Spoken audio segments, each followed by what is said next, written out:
의외로 진로 활동에서 그게 나와요. With you, I can be sad with you.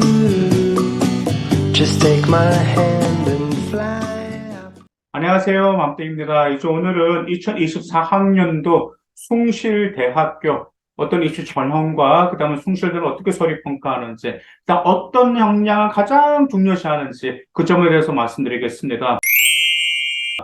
자, 2024학년도 이제 숭실대학 대표들은 학생부 종합 SSU 미래인재 전형이죠. 수능 최저 학력 기준 업점 618명을 선발하고 있습니다. 당연히 면접평가 30%가 들어가고 있습니다.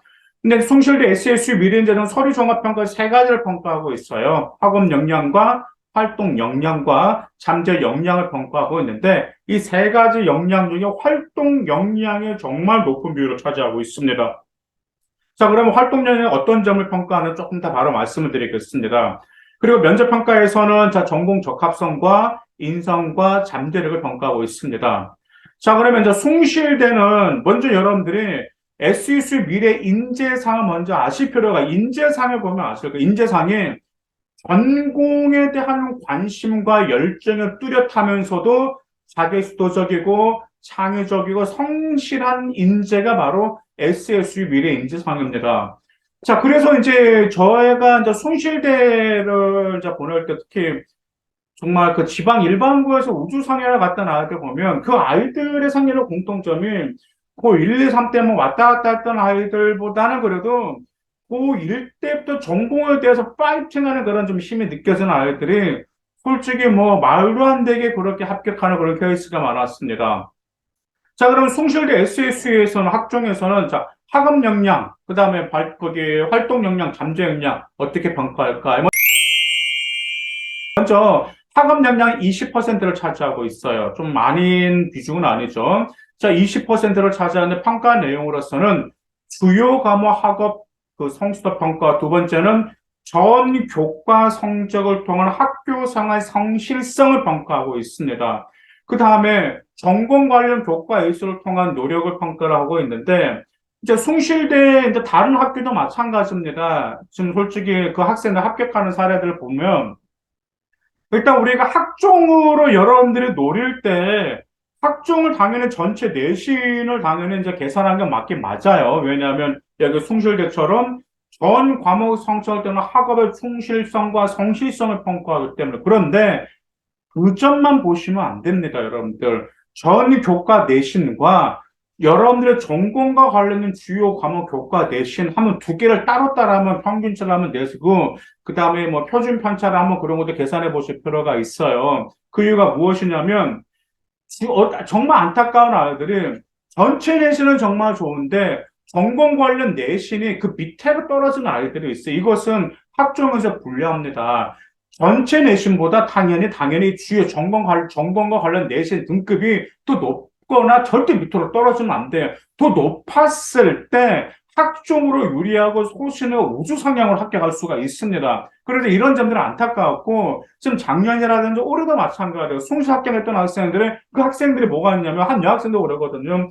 정말 처음에 왔을 때 과연 자기가 숭실대를 갈 수 있을까? 일반고 여학생이거든요. 근데 정말 자기가 숭실대를 갈 수 있을까라고 정말 뭐 의심을 가진 학생이었어요. 심지어 그 여학생 이제 상담을 할 때는 당연히 부모님을 같이 이제 상담을 하거든요. 주무는데 아버님도 상담하셨는데 그 아버님도 우리 딸이 갈 수 있을까라고 좀 약간 좀 이렇게 의구심을 가지셨어요. 그런데 봤더니 제가 그 여학생을 봤더니 이 여학생이 전체 내신은 불안불안한데 주요 교과, 전공 관련 교과는 가능성이 있어. 제가 봤을 때, 그래서, 아니, 그래도 전공 관련 교과가 전체 내신도 좋으니까, 그래도 한번 이거 충분히 노려볼 만하다라고는 아니나 다를까, 1차 합격하고 면접 보고 결국은 합격한 여학생 사례가 2023학년도에 있었습니다. 그래서 이 점 여러분들 좀 평가를 거기 점검하시고요. 그 다음 네 번째가 과세특을 통해서 학업을 위한 노력과 성과를 평가합니다.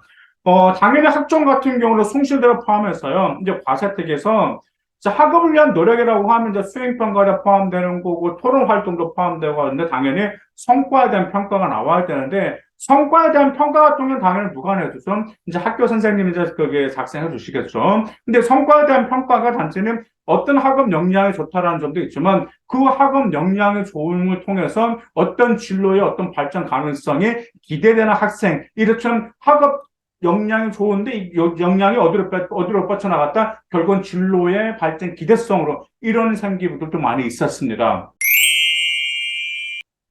자, 그러면 활동 역량은 55%를 평가하고 잠재 역량은 25%를 평가를 하고 있는데, 자, 이 활동 역량 무려 55%, 뭐 어떤 점을 평가하고, 잠재 역량도 25%, 무려 둘 다 합쳐서 80%를 평가하고 있습니다. 다 10가지가 세부 항목이 있어요. 자, 첫 번째로 성실성은 당연히 평가할 수밖에 없겠죠.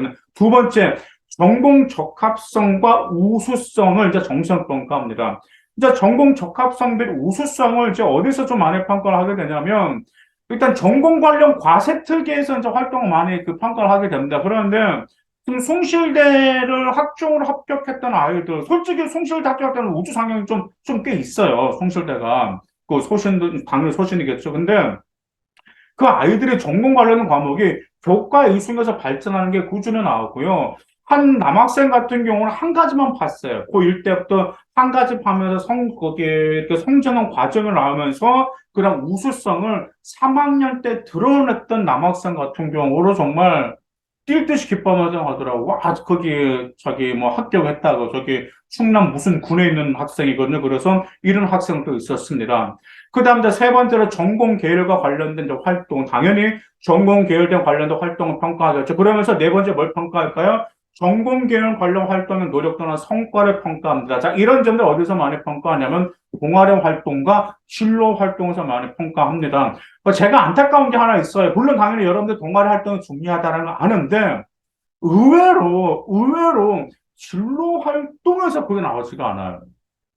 여러분들 아시다시피 자율과 거기 동아리는 500자밖에 안 되지만 진로 활동은 그 이상 500자 이상이잖아요. 그렇죠? 그러다 보니까 진로 활동도 보여줘야 되는데 여러분들 상하기로 하면 점검 한번 해보세요. 진로 활동 이런 게 많이 나. 진로 탐색, 진로 박람회 그 갔다라든지 아니면은 진로 관련 명강의 강사 추천해서 강사를 들었다라든지 아니면은 뭐 진로 관련된 자기 적성을 검사했다라든지 그리고 뭐 그때 그 외에 또 학교에서 어떤 뭐 진로 탐색 활동에서 어디를 탐방했다 이런 게 대부분 많거든요. 근데 이게 공통점이 뭐 학교 활동이다, 학교 활동이거든요. 근데 이건 아니거든요. 학교 활동을 당연히 들어가야 되는데 그 활동 외에 여러분들 진로와 심화 관련된 활동을 보고서가 진로 활동을 들어갈 수가 있는데 그 점에 안 들어가 좀 안타까워요. 다른 학생에 가도 특자사고 학생들은 저는 그러거든요.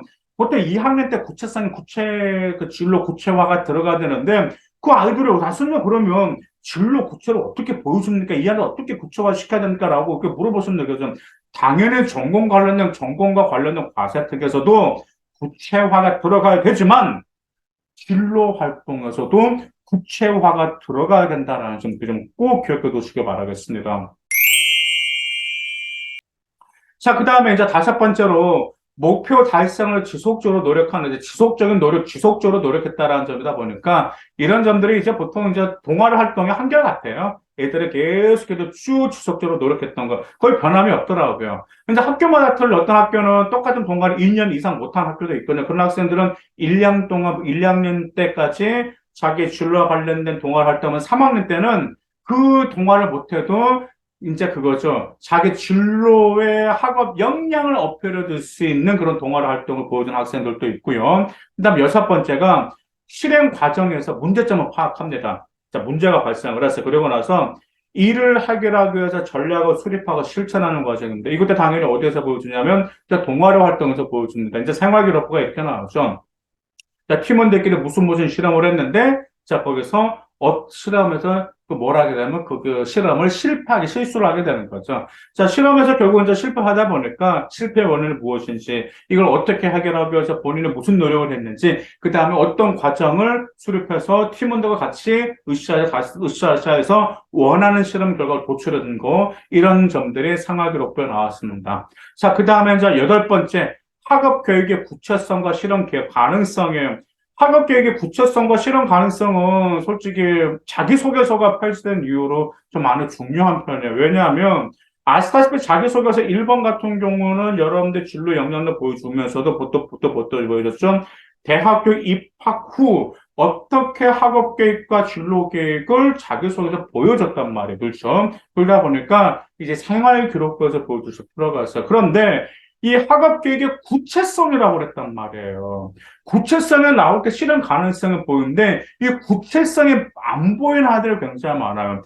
보통 아이들이 학업 계획을 보여줘라라고 하면 아이들이 정말 그 미래에 자기는 뭘 하겠다, 뭘 하겠다, 뭘 하겠다라는 미래 청사진만 보여주는 경우가 있는데 절대 그렇게 보여주면 안 됩니다.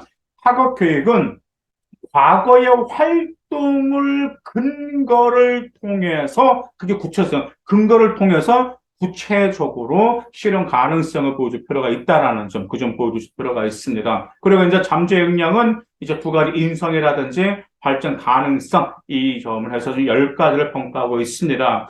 아시다시피 지금 활동 역량 55%인 걸 보시면 숭실대 SSU 미래인재 전형은 활동 역량 매우 중요합니다. 그래서 학교에서 수행하는 모든 활동과 특히 전공심화 활동 매우 중요했어요. 전공심화 활동에서 정말 좋은 활동을 보여줬던 아이들이 정말 소신과 우주 상향으로 합격하였습니다.